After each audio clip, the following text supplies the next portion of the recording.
Yo, what's up, guys? Talking about Marsh. We will get Marsh on this Thursday, so depending when you check it, we will have Marsh or not. Bonus used to be 350. Wait, is that new that they have a higher bonus on this thing or something? I don't know.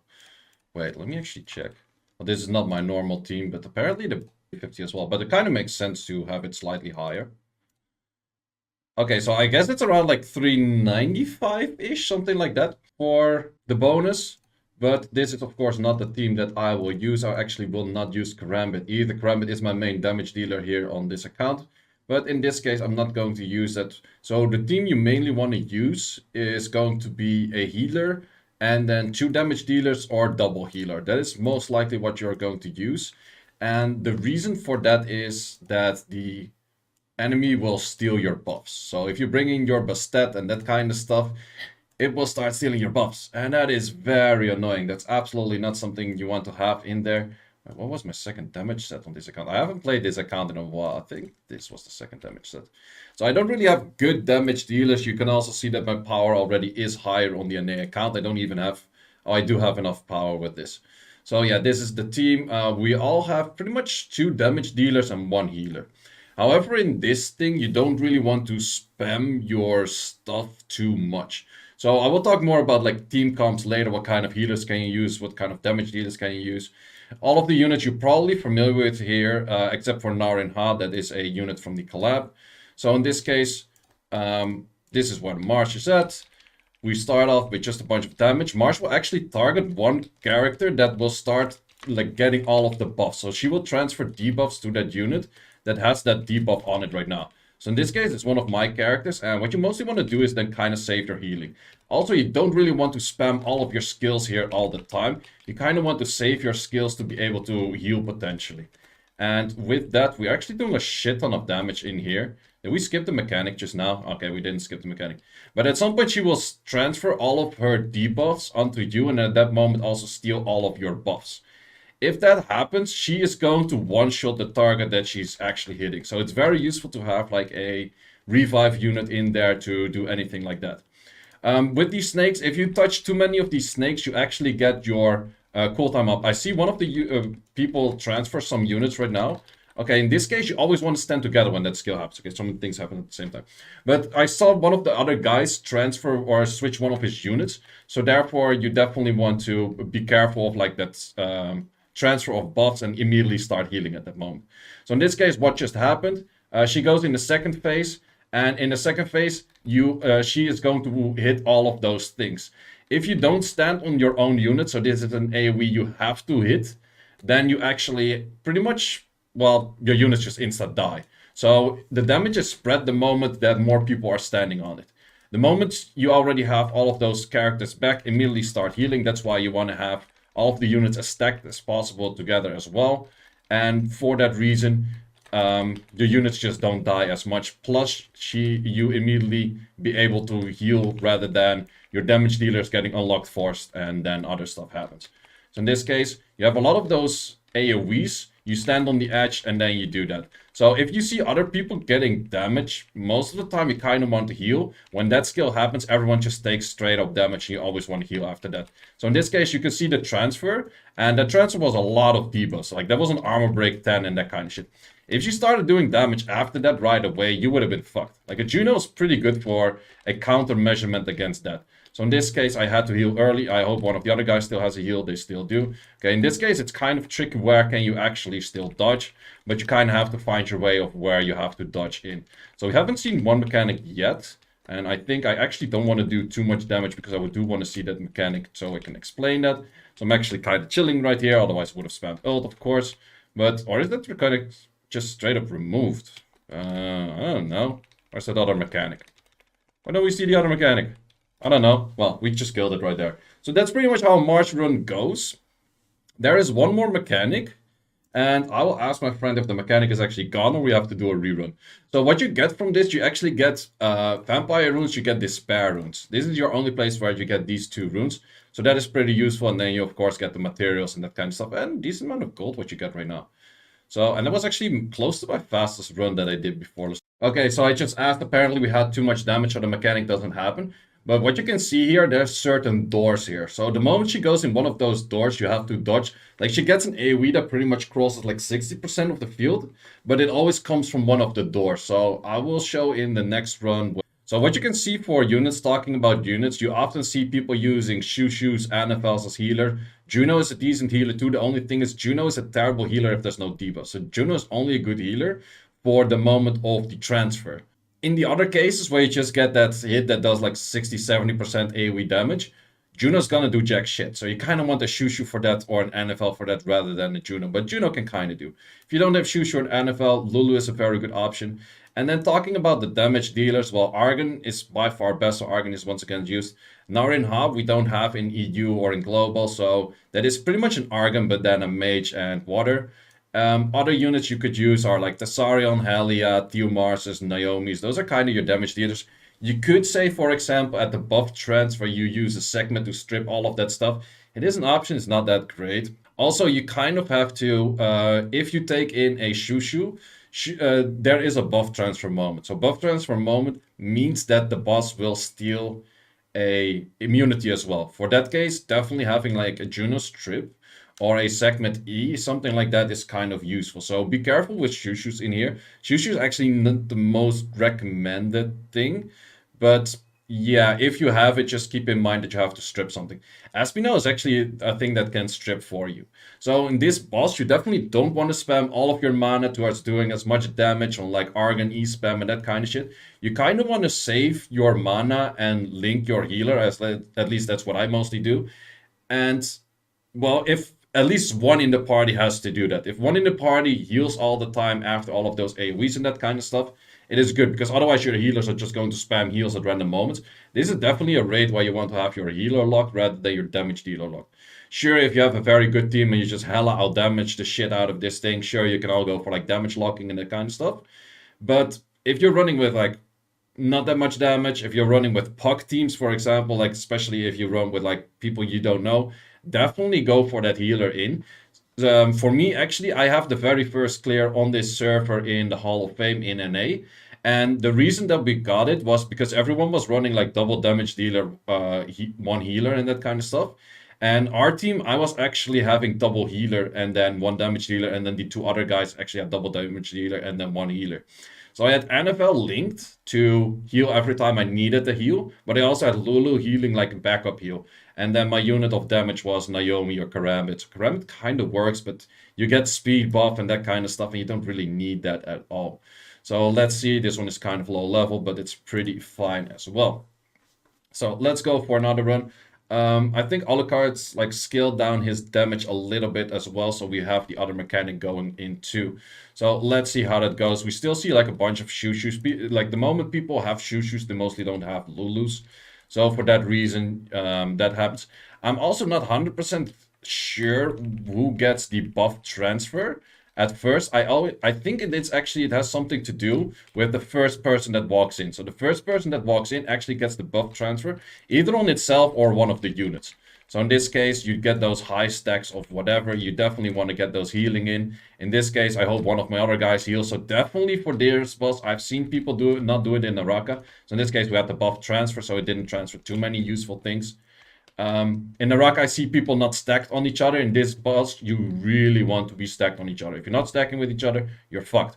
Also, if you see some of the units of someone else being damaged, because, well, you can't really see it in here, but you can always check this one for just the main character. If you see someone else, like with the poison animation on them, just heal your allies, because otherwise those units die. And for every unit death, she will charge ult, and ult is the same thing as in Naraka, insta-kill. So you definitely don't want to get insta-killed, right?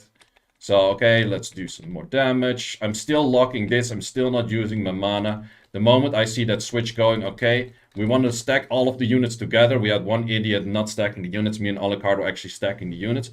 You don't want to just stand still. You actually actively want to stack your units. Because if this thing starts hitting this one right now, we will get a lot of damage. But only Thessarion is freed. And in this case, my units are freed that are healable. So in this case, it is not that big of an issue.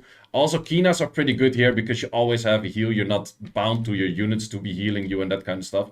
And the moment she goes in the snake form, you can hit it right now, but there's pretty much no reason to. It's way too much defense. Debuffs don't stick and that kind of stuff. So might as well walk away, and that tail whip you also don't want to eat, of course.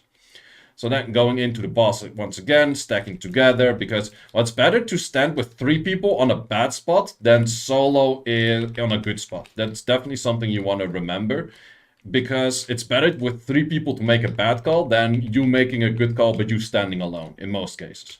So in this case, you have a lot of those in and out dodges. If you get hit, it's not that big of an issue, but you have to do a heal, and you have to expect that you always get this kill afterwards. So at that moment, you definitely want to have a heal again. So for ults, you can definitely cast them whenever. It doesn't really matter. Okay, so this is the mechanic that we missed last time that I wanted to talk about. This is where she goes in a certain door, which could be the one over there, or this one. And you just have to dodge it. So she goes in like 3-4 times mostly. And what you just want to do is like walk around. If you stay around the middle, you don't have to dodge that far. If this guy is an absolute freaking tool and he doesn't know how to properly dodge. And luckily for him that these units actually got hit outside, you can actually heal those units too. So you can still keep them alive. I'm not really sure what's the use of it. But the moment she starts killing things, she charges ult by quite a lot, which you don't really want. And this happens. She goes in the snake again, because then you have to free these units, because this guy cannot properly dodge. So definitely you do. Also, that is good to show. Good for this video. Thank you for sucking at this thing. Wait, why did they die and why did I not die? Okay, that's apparently an insta-kill, and now they have ult up as well, which he revived for absolutely no reason, because the moment this boss is done with this mode, she will instantly go for an ult. So we also showed a run that's absolutely not the way to go. That is not the skill you want to get hit by, actually. That is the skill you do want to dodge, but for some reason this guy doesn't know how to walk out of that AoE stuff. If you do enough damage, which I think a whole bunch of us in EU are capable of doing, you won't have an issue with that. Now she goes for an insta-kill or ult, because, yeah, that. So yeah, we had a successful run, we had a fail run, we showed both mechanics. Good luck doing this with people you don't know, and people are going to stand in the snakes. If you walk into the snakes, like the dodging part of the snakes, you will get your cooldowns increase. Like if you get hit by 3 times, you get a debuff. Your cooldowns increase and that kind of stuff. So definitely you have to be dodging a lot here. If you don't dodge, you die. So if you're playing this with people you don't know, you die. So I'm actually, not gonna lie, semi-happy that we don't have to really leave spam this, because this is even more than Naraka. Naraka, technically you can kind of carry if one person does bad. But in this run, if someone doesn't properly dodge, you die. So that is pretty much just that. And apparently someone was not in the circle, and therefore like we got one shot. So the circle that everyone has to stand on at the point to like get the anti-petrify stuff, everyone has to stand there. If one person doesn't stand there, you die. So there's a lot of mechanics in this boss, you die. So if you play this with people that don't know what the fuck they're doing, you die. So once again, if people have dumbass teams, if people bring Bastats, if people like Segment, to be honest, is not that bad in this raid. It's kind of okay to take like the moment she does the buff and debuff transfer, that kind of stuff kind of works out to have a segment in, but it's not that great. But the moment people go in with like heavy buffers, like if people go in with like Bastats, you give attack buff to this thing. You do not want to give attack buff to this thing. So yeah, that's pretty much that for the run. So other things, what does this exactly drop? What do you want to have from this? Well, it has the weapons, and the weapons have basic attack +2, which is not really that useful, because your seal weapons are just better. This one is actually an increase of your monsters dealt in arena and battlefield. In most cases, people still go for the foggy one, which is damage reduction on the main character.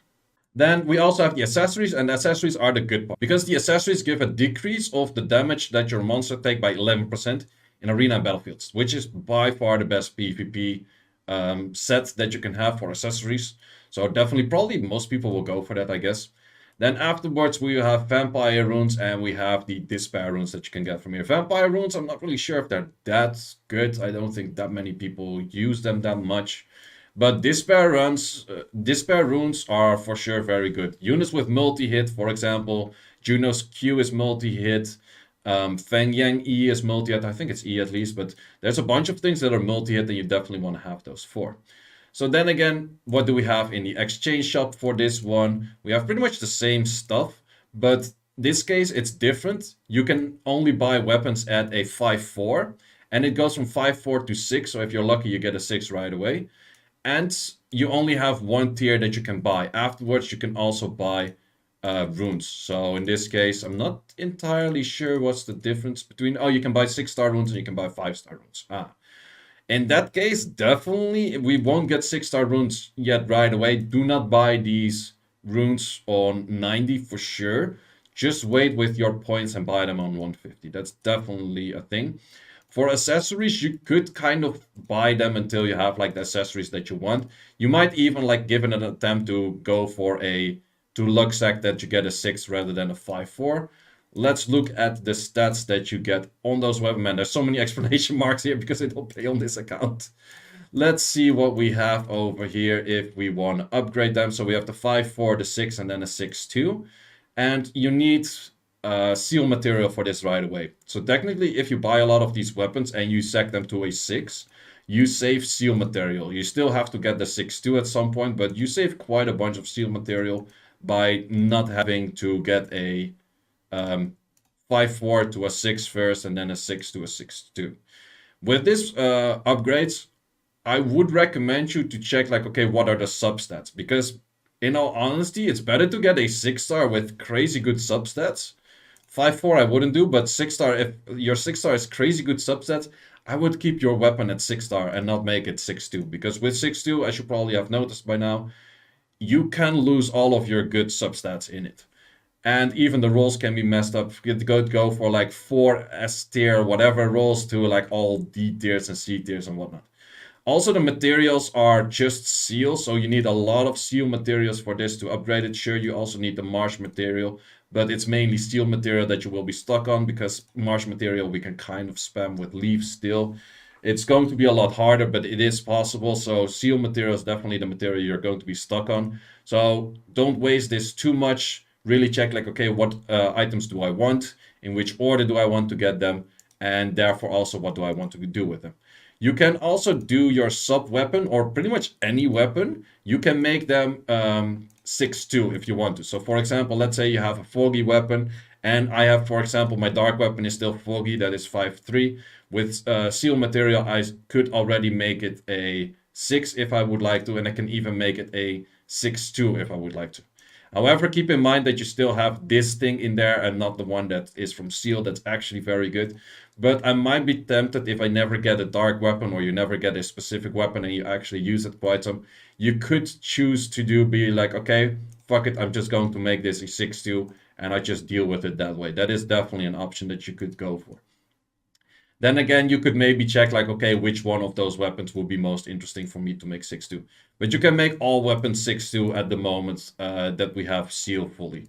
Or not seal, we have Marsh fully. So every weapon also has like different materials, so you can kind of check like, okay, which material do I maybe have more? And then for that material, I will actually use that material to get my thing to 6-2. Another thing is which sub-weapon, and the sub-weapon of Foggy is most likely the one that is used the most, is going to be getting the sub-weapons to 6-2. That is definitely the first thing I will do the moment we get Marsh, is I will get my Foggy sub-weapon. I'm currently using a sub-weapon of this one, but I will get a Foggy sub-weapon and I will get it to 6-2 because the 6-2 is just such an insane HP bonus. Like, as you can see, this goes from, it legit is like a 5.5k from 6 to 6-2. That is just insane. And even 6-1, I think this is 1900 something. Yeah, it's still like a 2k HP bonus. So definitely sub-weapons, you don't want to leave at 6. 6-1 is okayish if you get a very good one in it, but probably you want this one and you don't want anything else, so you'd really have to go for a good one on 6-2. So yeah, that is everything about Marsh. Hope you enjoyed this video. If you have any questions, leave them down below. And, well, I'll probably be streaming the update as I always do, and hope you enjoyed this video.